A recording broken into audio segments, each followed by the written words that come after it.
Hello and welcome everybody, it is Nerchio Day, and today I have already casted a ZVT, a ZVP, and now I am going to be casting for you a ZVZ here on Metalopolis. Spawning in the 6 o'clock position as the blue Zerg, we have against all authorities Nerchio, the guy that we are studying today, and spawning here in the 12 o'clock position as the red Zerg, we have alternate attacks DarkFoRcE. I am super excited for this match as both of these players are absolutely amazing Zerg players, so we're going to see how Nerchio does in this game. Again, today I just downloaded a bunch of Nerchio replays completely blindly. I have no idea if Nerchio is going to win or lose. I just wanted to check out a few Nerchio games, and so that is exactly what I am doing today. So we're going to see how Nerchio is going to handle this ZVZ matchup here against DarkFoRcE. If you tuned into the first and second games that I already cast today, you will know that these games were taken from the ZOTAC Cup, which is a tournament that happens every single week for €100 on the EU servers. And so, yeah, that's pretty much all I got to say about that. Now, we do see both players currently just getting up a lot of drones right now. This is something that's becoming more and more common among Zerg players. As you can see, note also that neither of these players are currently sending out a drone to scout. This is one more thing that's actually becoming very common among Zerg players. Is much more commonly now, we're starting to see a lot of Zerg players just neglect scouting information. They get up either early pool that's up early enough, or they just rely on an overlord scout to really get them all the information they really need to be able to figure out what their opponents are doing. Now, that isn't going to be the style we're seeing here from Nerchio. That is the style we're seeing from DarkFoRcE, as no drone has gone out yet for DarkFoRcE. Nerchio is going to be sending a drone across the map right now. He did manage to get up that spawning pool first, managed to get up that extractor, so he's going to get up a quick Zergling speed here, but as we can see, DarkFoRcE went for the fast hatchery here, so Nerchio is pretty much blind countering this build here from DarkFoRcE. DarkFoRcE being very, very brave at the moment, so will DarkFoRcE be able to defend against this? This is going to be very, very tricky to hold, as Nerchio could potentially have a lot of damage here coming down with all these speed Zerglings that he's going to have streaming into DarkFoRcE's base very, very soon, unless he's able to get up this spawning pool and get up some queens and spine crawlers very, very quickly. Now, we can see that this drone is now finally pulling back. Now, this is kind of the reason a lot of Zerg players don't scout with that one drone. Zerg workers generally mine about 35 minerals per minute. So that means that if you, in ZVZ, you kind of have something where, I mean, both players, they're not generally going to be doing anything too crazy. In the early game, you're just going to have Zerglings, maybe Banelings a little bit later on. But like really the only pressure that you're going to have really, really early on is Zerglings. So if you send out that drone scout, you're losing 35 minerals per minute, which can actually mean quite a bit, especially if your opponent does not drone scout and your opponent is just going to be up 35 minerals per minute on you. Then you definitely... I mean, it can be worth it for some players to just not send out that drone scout because they really, really want to be able to get up that economy. As we can see, this is paying off fairly well for DarkFoRcE, as DarkFoRcE went for that hatch first, and he was still able to get up his spawning pool in time, as well as a spine crawler in time before Nerchio could deal too much damage. So all Nerchio can do right now is expand, take his own expansion, and that's exactly what Nerchio is going to be doing here. But this is going to be very much delayed. So DarkFoRcE needs to be very careful about what he decides to do right now, because if he drones too hard right now, I don't think, well, looks like, does he know that this hatchery has gone down? I'm trying to get the vision of DarkFoRcE there. Yeah, he did actually poke in and see that that is going to be going down here. So it looks like he's going to be just droning up. And in the meantime, he's going to be throwing down a Baneling nest here. Now, on the production tab, we can see that a Roach Warren is now going down for Nerchio. He's just going to be skipping that Baneling style of play. Very, very common in the ZVZ matchup to see a lot of Ling Banelinging in the early game. But as we can see, looks like Nerchio is just going to try to bypass all of that, go for a fast expansion here, and rely on spine crawlers for defense if he needs to. In the meantime, he's going to be poking in with some Zerglings here, going to be able to see what his opponent is going for and what kind of tech his opponent is going for. As we can see, DarkFoRcE just now getting up that Zergling speed of his own, and now morphing in a few Banelings here now.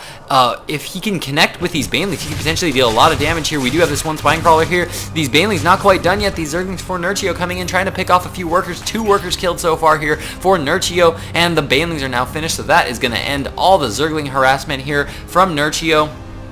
as Nerchio is actually now droning up very, very heavily.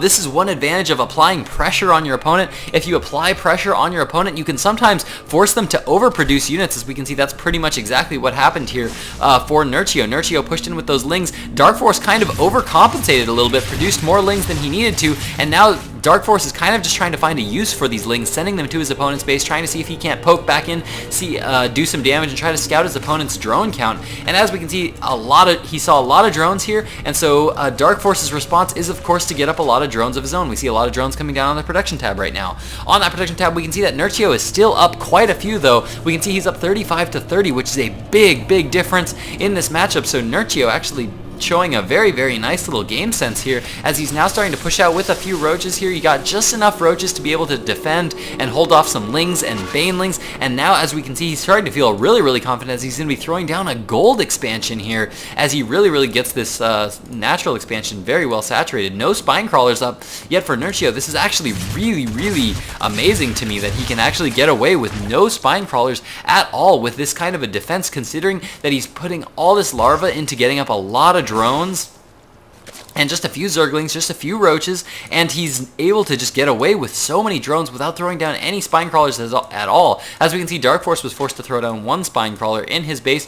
And do we have a roach warren going down yet for DarkFoRcE? No, it looks like so far he's just relying strictly on Lings and Banelings to deal his damage, but Nerchio is getting way ahead in the food count, and now we have DarkFoRcE moving in here, scouting that gold expansion has gone down. Needs to get up some more tech really, really soon here. Now, what is this we actually see going down but a spire going down for Nerchio? I don't know how I feel about this spire going down. Spire is it's very, very gas heavy, and considering that he is way behind in economy right now, and he's going to be down in expansion, his opponent's going to be on this gold expansion, going for Mutalisks might not be the best way for him to go right now. Nerchio is going to be just so far ahead in tech right now. He's going to have so many minerals up. Once this gold expansion gets going, he's going to be able to get a ton of roaches, and it won't even matter that his opponent has Mutalisks. He'll just be able to push in with a giant swarm of roaches and be able to take out everything, even with those Mutalisks. Glaive worms just bouncing off their backs. And now we can see that Nerchio does have that gold expansion up. Wow, I'm constantly impressed with the game sense that Nerchio has. Nerchio actually has an unbelievable game sense that he can just really know exactly how much he can produce at all points in time, and it looks like he's so far ahead right now of DarkFoRcE, and DarkFoRcE is a very, very good Zerg player. He's very, very good, been very active in the tournament scene in Europe, and he's a very, very solid player that I actually like very much. But Nerchio just showing that he has such an amazing understanding of the ZVZ matchup right now, knows exactly when to make drones, when to make units, and when to apply pressure on his opponent, all very, very critical. And now he's going to be pushing in here with a lot of Lings and a lot of roaches here, pushing in right now. No roaches currently out for DarkFoRcE, and DarkFoRcE does not have any spine crawlers to be able to deal with this. We do have a lot of Mutalisks currently on the way here for DarkFoRcE, but as I said before, Nerchio is just able to push right into the base despite all these Mutalisks being here. These roaches are just going to be able to come in, deal a lot of damage to the opponent. More roaches constantly streaming across the map now for Nerchio. 11 roaches on the production tab right now. Nerchio is just going to push in here, and he's just going to start getting a lot of drone kills. As we can see, these Mutalisks, they are getting a lot of kills on these roaches, but Nerchio just able to push right through them, get a lot of kills. This is just going to get him even farther ahead in econ. In the meantime, what's he doing at his base? Throwing down a lot of tech. He's throwing down a lot of spore crawlers to be able to deal with these Mutalisks, because these Mutalisks right now are not able to be active at all. These Mutalisks can't do exactly what DarkFoRcE needs them to be able to do. DarkFoRcE really needs to be out and trying to harass his opponent with these Mutalisks, but as we can see, Nerchio is just forcing these Mutalisks to stay pinned to the base. So despite DarkFoRcE, who should have a mobility advantage right now, DarkFoRcE should by all means have the mobility advantage right now. Instead, Nerchio, just because he was so far ahead in the early game, he's able to just hurl these roaches at his opponent and constantly just apply a lot of pressure. Roaches constantly splitting up these mutas right now, forcing these mutas to go all over the place right now, and now he's just moving into the main right now. More workers being killed, and there's the GG from DarkFoRcE. Holy cow. Man, I just love Nerchio's playstyle. He is just so good. He's got such solid play, and he just has such an intense understanding of every matchup, really. So impressed with Nerchio. I hope you guys enjoyed these Nerchio games that I am going to be uploading today. If you did, please do all the good commenting and all that subscribing. And thank you guys so much for watching. Big heart going out to you guys. Going to be casting some more games. Don't know from where or from when. Tomorrow, maybe some more IEM games. I really am not sure about that. But you will all find out tomorrow when I upload some more games. So thanks again for watching, you guys. Big heart. Glitch out.